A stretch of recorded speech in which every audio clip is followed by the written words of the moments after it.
우리에게 주시는 말씀은 민수기 34장 1절에서 6절 말씀 먼저 봉독하겠습니다. 민수기 34장 1절에서 6절 말씀 교독하시겠습니다. 제가 먼저 읽겠습니다. 여호와께서 모세에게 말씀하여 이르시되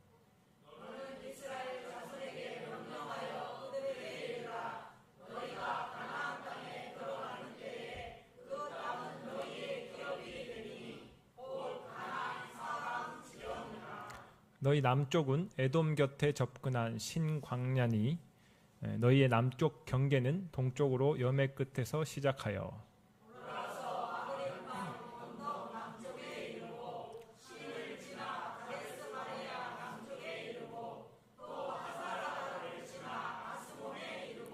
아스몬에서 돌아서 애굽 시내를 지나 바다까지 이르느니라.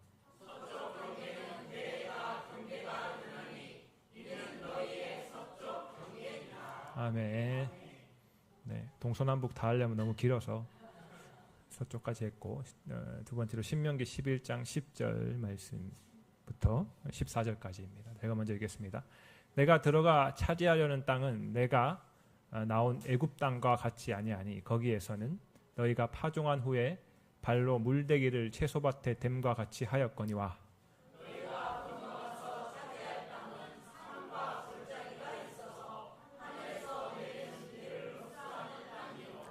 내 하나님 여호와께서 돌보아 주시는 땅이라. 연초부터 연말까지 내 하나님 여호와의 눈이 항상 그 위에 있느니라.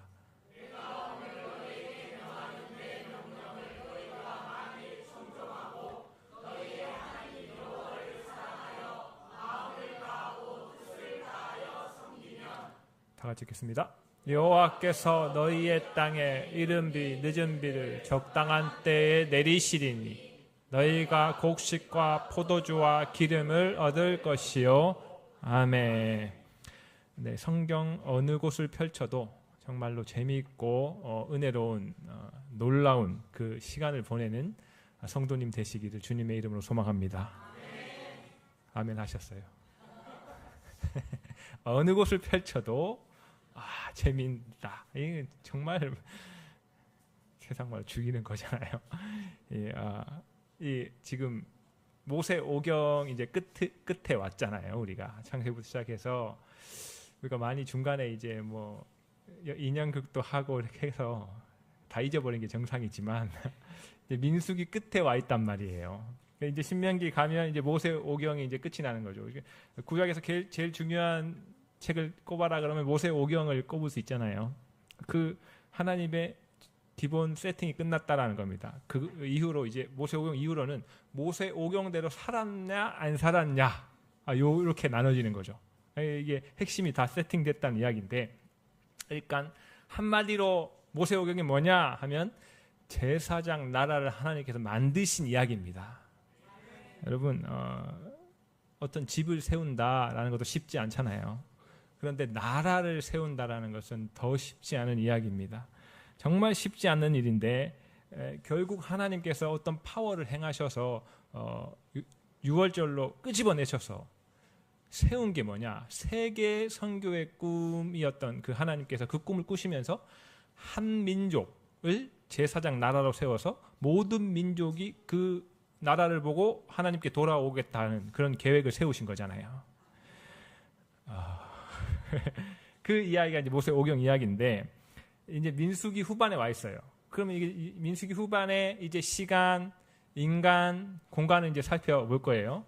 그때 이 시간에 먼저 들어가 보면 여러분들 광야 38년 40년 기억나세요? 제발. 네. 출애굽 시켜서 제사장 나라 다 세팅해 줬잖아요.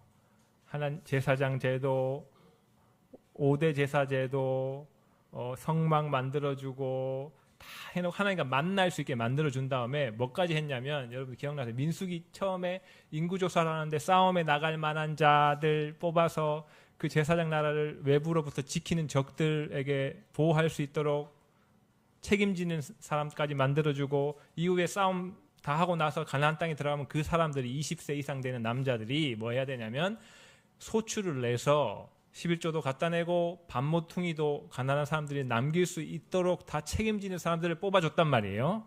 그런데 출발했더니 가나안에 정탐하고 왔더니 너무 그 사람들이 크고 무서워서 이제 애굽으로 돌아가자 이렇게 했단 말이에요. 그래서 하나님께서 너네 즉사야 했는데 모세가 증보해서 자연사하게끔 40년간 광야를 돌게 해서 그 결정 내린 애굽으로 돌아가자고 결정 내린 출애굽 세대는 다 죽게 자연으로 죽게 만들고 이제 그 20세 이하의 세대들이 40년간 돌면서 커서 이제 만나를 먹고 자란 세대라고 해서 이제 만나 세대라고 붙였어요, 별명을. 그 세대가 이제 40년이 끝나는 지점에 와 있다는 겁니다, 이 민수기가. 감사드립니다. 그러니까 이게 안 들리면 벌써부터 졸리죠. 이게 안 들리는데 이거 어떻게 안 졸겠어요. 이 여기까지 따라오신 분은 이제 D가 이게 궁금한 거죠. D의 이야기가 뭐지?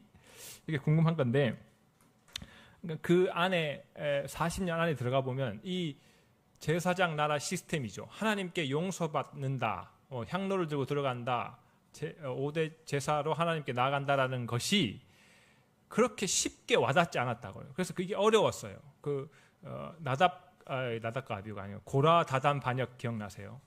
왜 너네만 모세 아론 너네만 거룩한 거야? 뭐 이렇게 반란이 일어났다는 거잖아요. 불만이 터졌다는 거잖아요. 그 안에서 그렇게 쉽지 않았는데 하나님께서 뭐 향로 보내고 아론 통해서 용서해 주시고 뭐 불 내리시고 땅 벌리시고 해도 쉽지 않았다는 겁니다. 그런데 38년 만에 이제 출애굽까지 포함해서 40년인데 광야는 이제 38년 반 정도 이렇게 되는데 40년 후에 40년이 지난 지금 시간이라는 거예요. 만나 세대가 이제 주역이 된 거죠. 광야에서 반역한 세대는 이제 자연으로 다 죽고 나이가 들어서 이제 만나 세대가 이제 주역이 된 시기인데 그에 맞는 결과가 나왔다는 거죠. 40년을 돌았어요. 굉장히 지루한 시간이잖아요. 우리 뭐 40분도 못 참잖아요. 그래서 제가 막 힘들어 죽겠어요. 줄이는 게 더 힘들어요. 근데 40년을 돌았다는 거예요. 얼마나 지겨웠겠어요. 누가 제일 지겨웠을까요? 모세 지겨워 죽을 것 같습니다. 정말. 그 열받기도 하고 말 안 듣는 사람 데리고 교육하는 거예요. 이 사람은 교육하는 사람이에요. 그리고 장례위원장이었을 거예요. 얼마나 많은 사람이 죽어나갔겠습니까? 교육해지 장례했죠. 또 하나님 앞에 사람들 불만하면 중재했죠. 여기 목회자의 길을 거는 사람인데 이분이 사도 바울의 선교사예요. 그냥 다시 또 가고 40년 정도 해야 우리 정 목사님 정도 해야 이 목회자. 그러니까 저는 오래 하신 분 보면 너무 존경스럽다. 왜 그 자리에 오래 있기가 쉽지 않거든요. 이렇게 모세가 40년 한 거죠.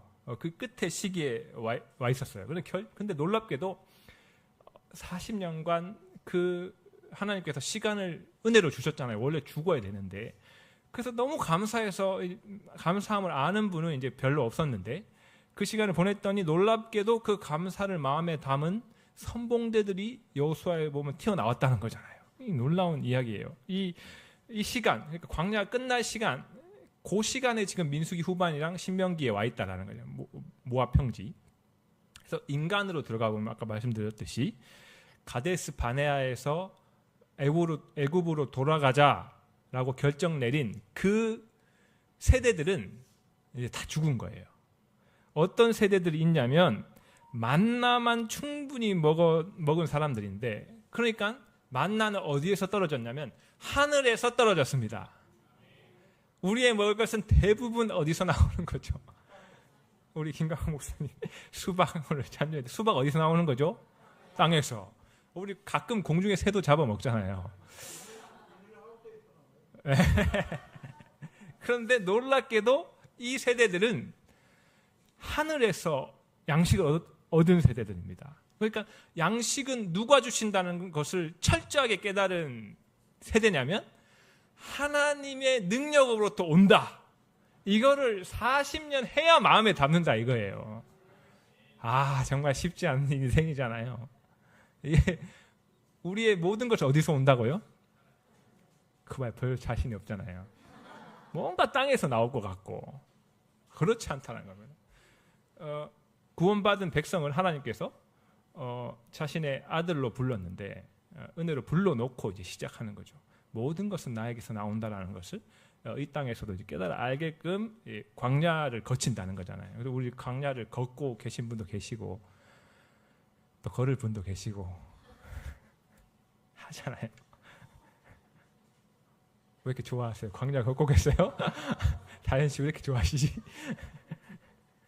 아직 안 들어간 분도 계신 것 같은데 이 구원 딱 받고 나서 꼭 받을 때 좀 하나님께서 은혜를 딱 부어주시거든요. 그렇게 좋습니다. 그때. 그러고 나서 이제 내 아들이 돼야 되기 때문에 고난도 함께 주시는 거죠. 고난이 없으면 안 쳐다보잖아요. 솔직히 말하세요, 그냥. 솔직히. 고난이 없으면 사람이 죄인이기 때문에 하나님을 덜 모셔요, 이렇게 옆에. 그러니까 하나님께서 모시도록 이렇게 늘 광야를 걷게 하는 건데, 그걸 다 걸은 세대가 40년 만에 나왔다. 그러니까 인간인 거죠. 세대, 만나 세대. 시간은 40년 거의 끝에, 그리고 인간은 만나 세대.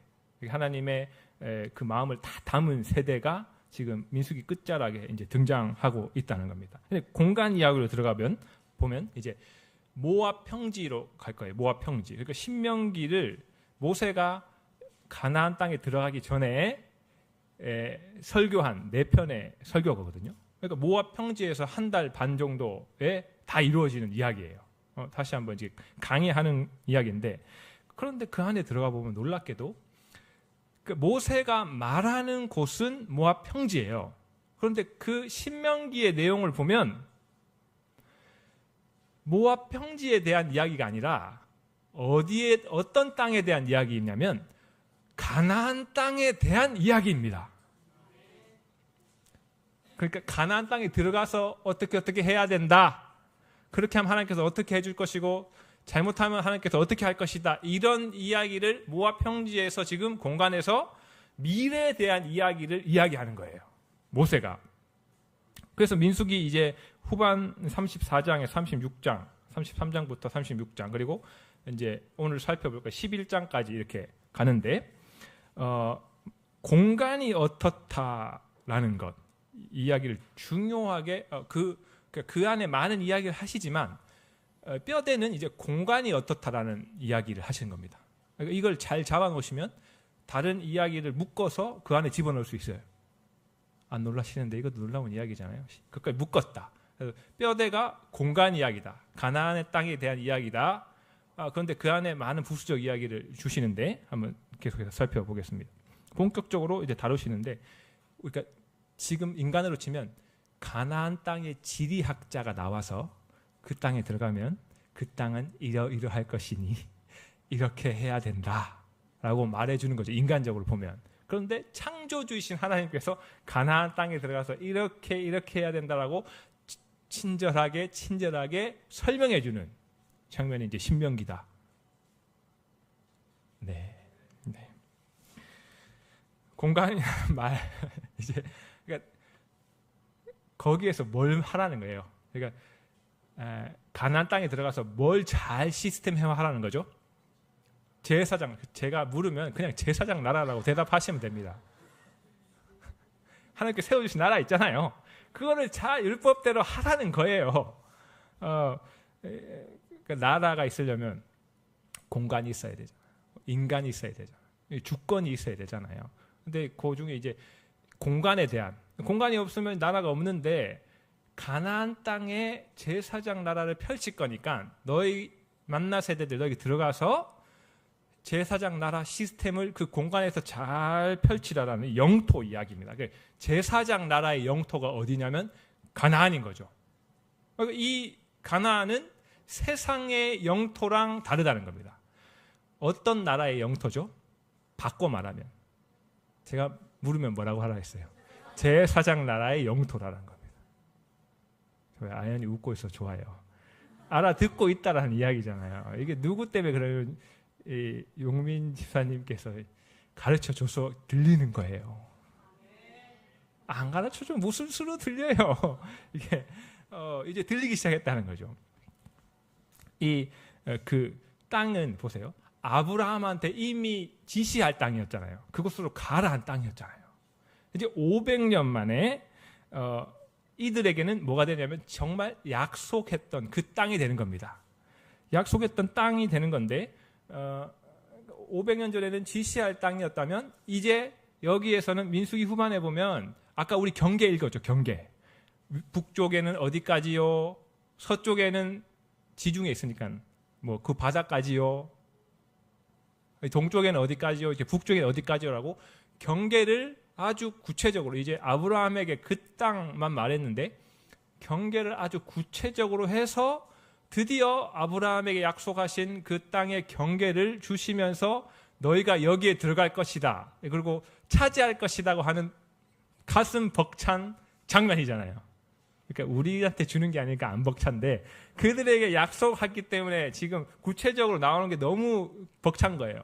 그래서 그렇게 민수기에 주시고 이제 곧 여호수아 때 여호수아가 같이 만나새들과 이제 점령해서 그 땅을 가질 건데 그 성취하는 입장에서 땅을 가질 거라는 입장에서 약속의 땅이잖아요. 됐어요? 왜 약속의 땅이라고요? 누구한테 약속해 주셨다고요? 아브라함부터 약속해서 선조들에게 약속해 주셨다는. 그래서 약속의 땅 하나, 그리고 또 다른 면의 약속의 땅이라면 이제 성취의 땅이 아니고 성취는 된 거고 이제 여호수아가 하면 된 거고 거기에서 뭘 해야 되냐면 십계명을 중심으로 하나님하고 약속한 법을 지키는 약속의 땅인 거예요. 다시 따라오셨어요? 땅을 하나님께 가지게 해주겠다라고 해서 가지게 해준 약속의 땅 하나. 근데 가졌잖아요. 가진 거에서 멈추지 않고 거기에서 뭘 해야 되는 땅이냐니 하나님과의 약속한 십계명 중심으로 법을 우리 결혼해가지고 약속 꼭 찍었잖아요. 그 법을 그 안에서 지켜야 된다는 거예요. 이 말은 바꿔 말하면 제사장 나라를 잘 펼쳐라는 말이죠. 그 약속의 땅까지 포함되어 있는 거죠. 이걸 잘 이해해 두셔야 이후에 이걸 지키지 않았더니 흉년이 왔다. 사사기 흉년이 오고 그 다음에 더 지키지 않았더니 그래도 수탈이 오고 또 지키지 않았더니 어디로 가야 되죠? 포로로 끌려가야 된다. 이런 것들이 이해되고 정리되기 시작한다는 거죠. 이걸 모르면 정리를 할 수가 없습니다. 굉장히 중요한 부분인데 영토, 하나님의 영토는 세상 영토들과 다르다는 거죠. 애굽의 땅과 같지 아니할 것인즉이라고 기록했잖아요. 그러면 이걸 공부해야 우리가 더 풍요롭게 성경을 잘 볼 수 있다는 소리입니다. 그렇지 않고 그냥 구절 붙잡고 주님 이렇게 살 거면 공부할 필요가 뭐가 있겠습니까? 마지막 찬양이 뭐였죠? 늘 보호해 주실 것을 하나님의 은혜로. 아니 알아야 은혜가 되죠. 이걸 다 알고 하나님께서 어떻게 은혜를 주셨다. 그리고 이렇게 할 때 싫어하셨다. 저렇게 할 때 싫어하셨다. 그리고 못하는 와중에 인간의 한계 와중에 예수를 보내셨다. 이런 은혜를 담아야 된다는 거잖아요. 그리고 이거를 부모가 5살 아이한테 말해줄 수 있어야 됩니다. 그렇게만 될 수 있다면 저 5살부터 들었다면 전 여기 있지 않았을 것 같아요. 너무 감사하지만 비교가 되지 않았겠죠. 왜냐하면 이 땅에서 하나님의 법대로 하면 묵은 곡식 아니고 핵곡식. 그리고 그렇지 않으면 이제 흉년, 수탈, 이제 포로 이렇게 가는데 이 부분에서 보면 아까 단에서 부엘세바까지라는 말 많이 들어보셨어요? 할라에서 백두까지 우리나라를 치면 단이 위에 있고 부엘세바가 밑에 있는데 그러니까 북쪽 남쪽에 이제 경계죠. 동쪽은 말할 것, 서쪽은 바다니까 말할 것도 없고 동쪽도 뭐 염해 있고 모압, 에돔, 암몬 이렇게 주었기 때문에 말할 거 없고 이렇게 남북 의 경계를 말씀하시는 거예요. 경계가 있다라는 거, 여러분들 우리 경계 제 땅의 경계를 넘어오면 어떻게 해야 되죠? 네, 싸워야 되잖아요. 38선이 왜 있는 거죠? 경계 때문에. 독도 분쟁이 왜 일어나는 거죠? 그러니까 경계 때문인데 왜 싸움이 일어나는 거죠? 네. 인간의 속성은 어떠냐면 기회만 있으면 남의 땅을 가서 가져오고 싶은 거죠. 네. 자, 그럴 일이 없습니다만, 자 들어보세요. 일본이 내분에 휩싸였다. 그동안 자기끼리 자폭하고 있다. 그럼 우리가 어떻게 해야 되죠? 그렇죠. 그럴 일이 없습니다. 근데 중국이 이제 안에서 이제 난리 쳤다. 국력이 쇠하고 있다. 그럼 어떻게 해야 돼요? 네? 우리 땅으로 가서 만들어야죠. 이런 속성이 옛날부터 막 점잖척 하는데 옛날부터 있었다고요. 그리고 늘 제국은 남의 땅을 가서 먹는 족속인 나라인데 그 안에 들어가 보면 인간들이 타락했기 때문에 늘 그런 속성을 옛날부터 지금까지 가지고 있다고. 지금도 여차하면 전쟁하잖아. 러시아. 왜 하겠어요? 가져오라 하는데, 그런데 놀랍게도 제4장 나라는 뭐가 있다고요? 경계에 있습니다. 조목조목 짚어주셨습니다. 그래서 남의 나라가 약하다고 해서 가서 땅을 가져오면 돼요? 안 돼요? 안 되면 이 제4장 나라 토지법입니다. 놀라주세요. 와, 이런 나라가 어디 있습니까? 지금도 없고 앞으로 없을 예정입니다. 그런데 제4장 나라는 경계가 있었다는 겁니다. 이 부분에서 굉장히 민수기에서 명확하게 그어놓고 이제 이 약속 지켜야 돼 라고 이제 모세가 계속해서 이야기하면서 안 지키면 뭐예요? 흉년. 그래도 못 알아들으면 수탈. 그대로도 못 알아들으면 포로입니다. 인구조사대로 사람 수대로 제비 뽑아서 나눴죠. 그거 이제 하나고, 이제 팽창할 수 있는 힘을 가졌어도 넘어가지 말라라는 이야기. 요게 이제 제사장 나라 이야기인데, 그 특성을 이야기하는데 오늘 특성이 어떻게 돼 있냐면 신명기 보면, 그러니까 공간 이야기를 하면서 신명기의 공간 이야기를 한번 그 공간에 대해서 다시 설명하는데요. 내가 들어가 차지하는 땅은 내가 나온 애굽 땅과 같지 아니하다는 겁니다. 거기에서는 파종한 후에 이 물대야 되잖아요. 광계 수로잖아요. 나일강에서 물을 끌어당겨 와야 돼요. 상시. 그러면 공사를 해야겠죠. 누가 공사할까요? 노예들이.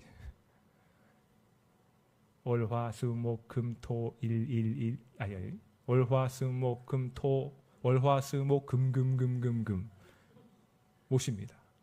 그러니까 이들 부모는 노예 돼봤잖아요. 그래서 거기에서 얼마나 노동을 해야 소산물을 얻는지 아는 게 가능했던 거죠. 그래서 이거를 부모한테 들었을 거예요. 그런데 그 특성은 다르다는 거예요. 하나님께 제사장 나라 땅을 주고 그 영토는 어떠한 영토냐면 11절 너희가 건너가서 차지할 땅은 산과 골짜기가 있어서 하늘에서 내리는 비를 흡수하는 땅이요. 다음 내 하나님 여호와께서 돌보아 주시는 땅이라. 연초부터 연말까지 하나님 여호와의 눈이 항상 그 위에 있느니라. 예. 비 형태, 하늘에서 물이 공급돼야 되는 천수답 형태라는 거죠. 천수답. 예. 물이 대져 있지 않아요. 오직 하나님께서 하늘에서 비가 와야, 이른 비와 늦은 비가 적당히 와야 소출이 나는 거죠. 잘 생각해 보세요, 여러분. 물대기 공사를 안 해도 하나님의 법을, 약속을 잘 지키면 하나님께서 물을 주시는 거예요. 요것도 아멘 잘하시네.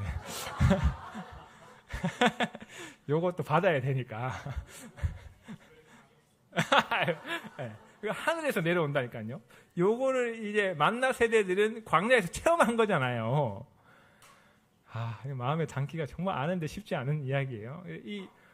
요 땅이라는 거죠. 그러니까 약속을 잘 지키라는 거예요. 뭘 해야 되냐면 그 약속의 땅과 하나님과의 약속을 잘 지켜야 된다는 겁니다.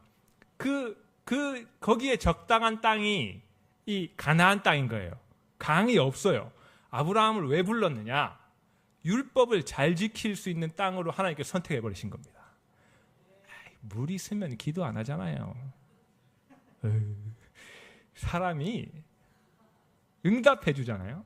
너무 돈이 없어서 형제 때문에 기도해서 먹여놓으면요 기도 안 해요. 아니 그걸 하나님께서 잘하시고 무슨 땅을 골랐냐면 하늘에서 물이 내려올 율법을 잘 지킬 때에 물이 내려오는 그 적합한 땅으로 그 가나안 땅을 고르셨다는 거죠. 위에 유프라테스강, 티그리스강, 아브라함이 그 갈대우르 그 사이에 살았거든요. 비옥한 땅에 내려와 이렇게 한 거잖아요. 밑에는 애굽, 굉장히 비옥하잖아요. 거기도 가지 말라는 거예요. 딱 경계를 딱 정해서 그 안에서 하나님의 말씀으로 너희는 하늘만 쳐다보고 사는 사람들이다라고 해서 공간을 딱 말씀해 주시고 신명기의 모세를 통해 가지고 공간에서 하나님의 약속 잘 지키면 하나님께서 책임질 거야. 이렇게 공간에 대한 이야기를 11장에 지금 하고 있다는 겁니다. 재밌으세요? 그러니까 우리가 기록대로 읽으면 재밌어요. 근데 내 마음대로 읽으면 재미가 없다는 이 사실. 이게 참 하나님의 계획이 예수까지 가는 이야기가 정말 풍성하고 얼마나 은혜롭고 재미있는 이야기인지 모르는데요. 씨앗을 뿌려도 헛수고 물이 없으면. 그런데 하나님께서 그 중요한 물을 노동량을 내려버리겠다는 물을 줘가지고 여러분 관계수를 파지 말라. 관계수를 하는데 힘들잖아요. 여러분들 하나님 말씀 잘 지키면 노동 덜해도 주겠다는 겁니다. 이것도 안 더하면 하셔야 되잖아요. 이거는 예를 들면 뭡니까?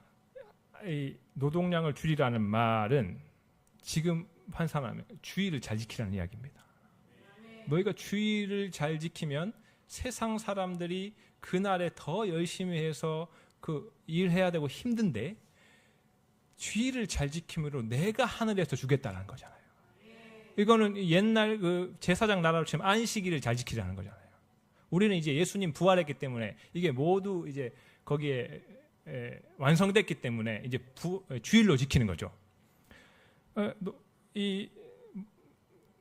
그러니까 제사장 나라를 잘 유지하라는데 그 공간을 이야기하면서 뭐라고 말씀하셨냐니 11장 1절부터 8절 띄워주시면 이렇게 말씀하시면서 이렇게 내 하나님 여호와를 사랑하여 그가 주신 책무와 법도와 규례와 명령을 항상 지키라.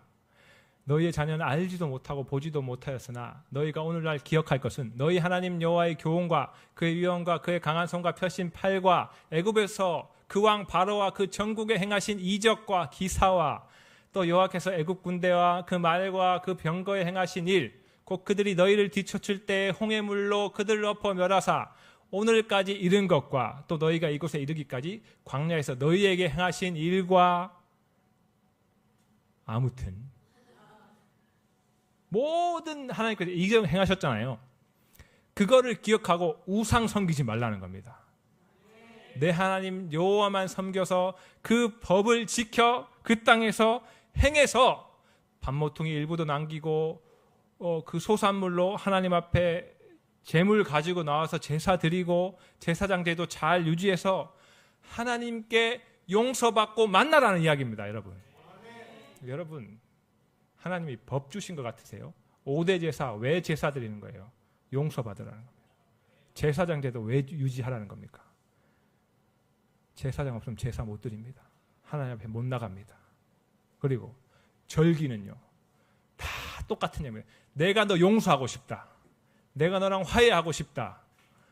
그래서 그 모든 법을 주신 거예요. 그걸 잘 지키면 하늘에서 비도 적당한 때에 내리겠다라는 겁니다. 그러니까 쉬워요. 하나님과의 관계 세 개가 있는데 제사장 나라는요 하나님과의 관계 잘해야 됩니다.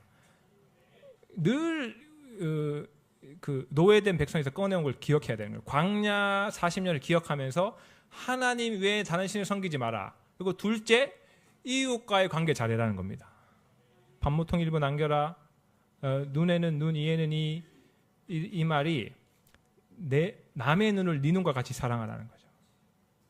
그리고 세 번째 오늘 놀라운 말씀은 타 민족 간에도 관계 잘하라는 겁니다. 여러분, 제사장날 좋으세요? 얼마나 좋은지. 지금까지 이런 나라가 없었잖아요.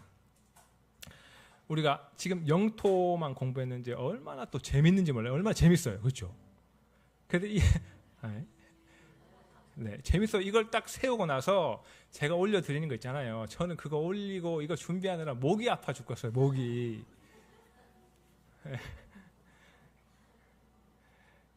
맨날 그 쳐다보고 있느라고 다 올려드렸거든요. 그걸 보시면 성경을 읽으시면 이렇게 하지 말라는 거구나. 이렇게 하지 말라는 거구나. 다 읽으실 수 있다고요.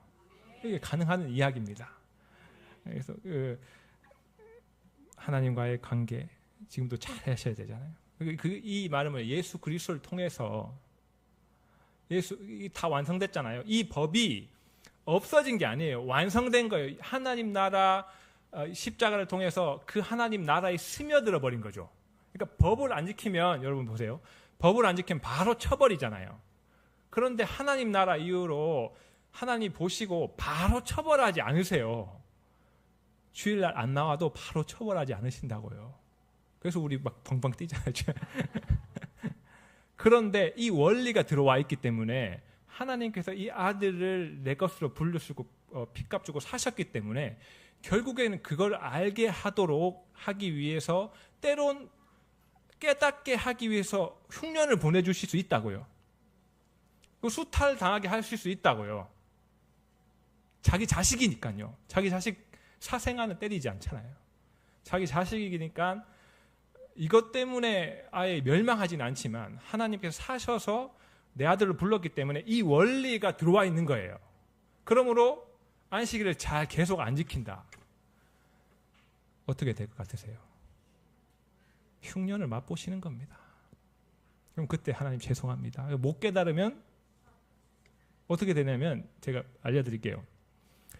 제가 열심히 일해서 회사에서 성과를 내서 성과금을 400% 받았어요. 들고 오다가 문 앞에서 강도 만납니다. 이게 수탈입니다. 주여, 이거 하지 말라요. 그러니까 바로 안 그래요. 하나님은 은혜로 부활하셨고 십자가 달려서 용서하셨기 때문에. 그런데 길게 놓고 봤을 때 하나님만 잊지 않으면 이런 일들이 일어난다는 걸 우리가 경험을 통해서 잘 알고 있잖아요.